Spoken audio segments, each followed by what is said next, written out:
Bonjour. Multiplication des taxes, les industriels perdent la tête, informe Wolf Quotidien dans sa livraison du jour. Mon confrère Émile Da Silva renseigne sur cette crainte par rapport à l'application des taxes à l'occasion d'une rencontre avec les associations de consommateurs. Des organisations d'industriels ont listé leurs craintes suite aux mesures fiscales que l'État a imposées. L'imposition des taxes met en péril la survie des industriels. En effet, ces derniers redoutent le pire avec les nouvelles taxes. Franck Bavard, le secrétaire général du syndicat professionnel des industries du Sénégal, n'est pas allé par quatre chemins pour manifester ses craintes. Le journal de La Cité, il faut être sûr d'une chose, on ne gagne pas des marges phénoménales. Depuis le début de la Covid-19, nous avons diminué nos charges, réduit nos marges. Les marges industrielles ne sont plus à 30%, 40% comme autant. C'est entre 5% et 10%. Quand vous appliquez 30% d'impôts, il ne reste pas grand-chose. Si l'industrie disparaît, nous sommes tous dépendants des importations. Fin de citation. Quant à Amadou Seck, membre de l'Union des prestataires, des industriels et des commerçants, de renseigner toujours mon confrère, il soutient que la situation impose une concertation parce qu'il y a une explosion des coûts des matières premières. D'après lui, le carton a augmenté de 45%, le papier de 19%, le plastique de plus de 16%, sans compter le blé qui est passé de 250 à 300 € la tonne, le soja, l'huile de palme et j'en passe.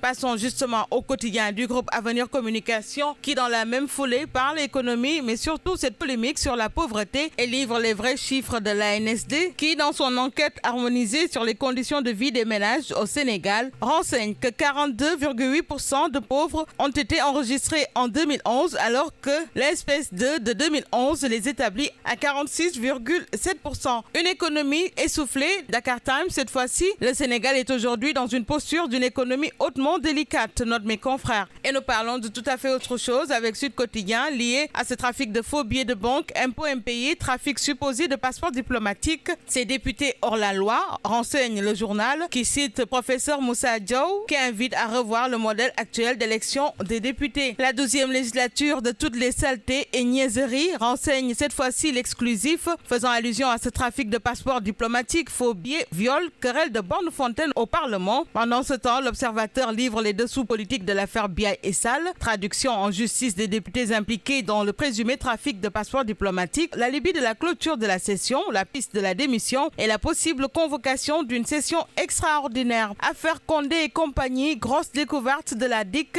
4 diplômes filés à des fantômes présentés comme les enfants et la femme du député El Hadj Mamadou Sall, Omar Sall, Moussa Antoine Sall, Aïssatou Sall et Sadi Wagué qui ont eu le précieux sésame depuis 2018 n'ont aucune existence légale. C'est Libération qui renseigne. Sadi Wagué a le même âge que son fils Omar Sall et a 2 ans de plus que sa fille Aïssata. Un trafic qui en cache un autre, celui cette fois-ci impliquant Kilifeu et Simon. Parlons-en avec critique. La défense manœuvre pour une LP, une liberté provisoire. Au risque de voir le dossier moisir en prison, les avocats des rappeurs Kilifeu et Simon, Maître Khourey Siba, Bamba Sissé, Moussa Assar et Cyril Clédorli et d'autres nouvelles robes noires constituées ont taillé bavette avec le juge du 2e cabinet d'instruction du tribunal de grande instance hors classe de Dakar, Abdoulaye Thioune, sur la nécessité de fixer une date d'audition en urgence pour desserrer les taux sur les mises en cause. Mais tenez-vous bien, on va vers la publication de vidéos explosives. C'est la Tribune qui donne l'information. Il s'agit là de révélations sur des personnalités, renseignent mes confrères. Dans ce pays, ils sont nombreux à ne plus dormir.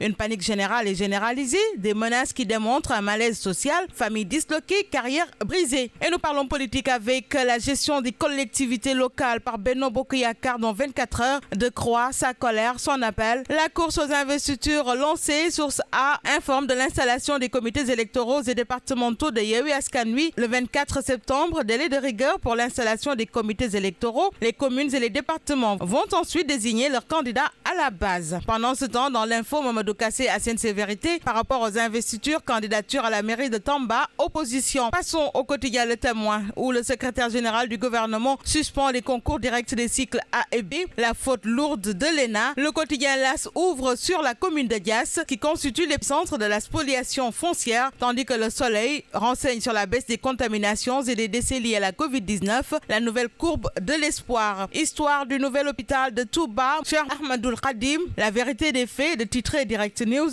moment choisi par Source A pour revenir justement et parler du Khalife général des Mourides qui casque 150 millions de francs CFA de plus en faveur des sinistrés des inondations de Touba. C'est lui, Baïda Faliala. Le mandat à son tour de parler des inondations à Touba et des soutiens aux populations sinistrées. Rebolote pour le Khalife, renseigne le journal. La banlieue au rythme du safar, enchaînant avec Réumi Quotidien pour parler des préparatifs du Magal et nous bouclons avec les quotidiens du sport. Stade tout d'abord, Europe, Lyon centenaire avec la même équipe. Mané rejoint Dame Aignan au club des 100. Tonolambe boucle avec Baipol qui allume Ama Baldé en cette arme. Modlo, Dinako Douma, Danko. Bonne lecture à tous.